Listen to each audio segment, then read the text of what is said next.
एक बार की बात है, सिद्धार्थ गौतम नाम का एक राजकुमार था। उसके जन्म के समय ज्योतिषियों ने भविष्यवाणी की थी कि वह या तो एक महान सम्राट बनेगा या एक महान संत। उसके पिता राजा शुद्धोधन चाहते थे कि सिद्धार्थ एक महान सम्राट बने, इसलिए उन्होंने उसे महल की सुख सुविधाओं से घिरा रखा ताकि वह दुनिया के दुखों से दूर रहे। जब सिद्धार्थ 29 वर्ष के थे तो वे पहली बार महल से बाहर निकले। बाहर उन्होंने एक बूढ़े व्यक्ति को देखा जिसका शरीर कमजोर और झुर्रीदार था। फिर उन्होंने एक बीमार व्यक्ति को बहुत कष्ट में देखा। उसके बाद उन्होंने एक अंतिम संस्कार जुलूस देखा।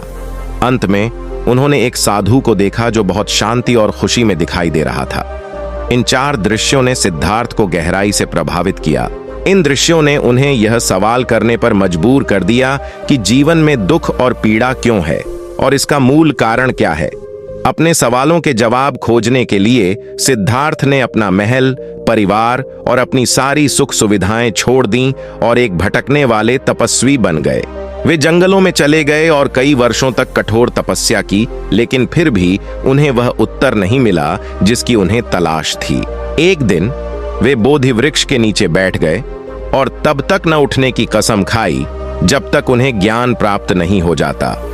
उन्होंने कई दिनों तक गहन ध्यान किया। अंत में उन्हें ज्ञान प्राप्त हुआ और उन्हें वह उत्तर मिल गया जिसकी उन्हें तलाश थी। उस दिन से सिद्धार्थ गौतम बुद्ध के रूप में जाने गए। ज्ञान प्राप्त करने के बाद बुद्ध ने लोगों को जीवन के दुखों पर विजय पाने का तरीका सिखाया। उन्होंने 4 आर्य सत्य और 8 गुना मार्ग सिखाया।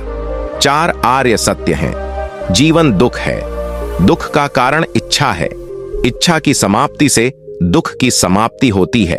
अष्टांगिक मार्ग दुख की समाप्ति का मार्ग है। अष्टांगिक मार्ग में सही समझ, सही इरादा, सही भाषण, सही कार्य, सही आजीविका, सही प्रयास, सही ध्यान और सही एकाग्रता शामिल हैं। बुद्ध की शिक्षाओं ने कई लोगों को जीवन में सही रास्ता दिखाया और उन्हें शांति और खुशी दी। इस प्रकार गौतम बुद्ध का जीवन और उनकी शिक्षाएं हमेशा स्मरणीय हैं। उन्होंने दिखाया कि जीवन के कष्टों को कैसे दूर किया जाए और शांतिपूर्ण और खुशहाल जीवन कैसे जिया जाए।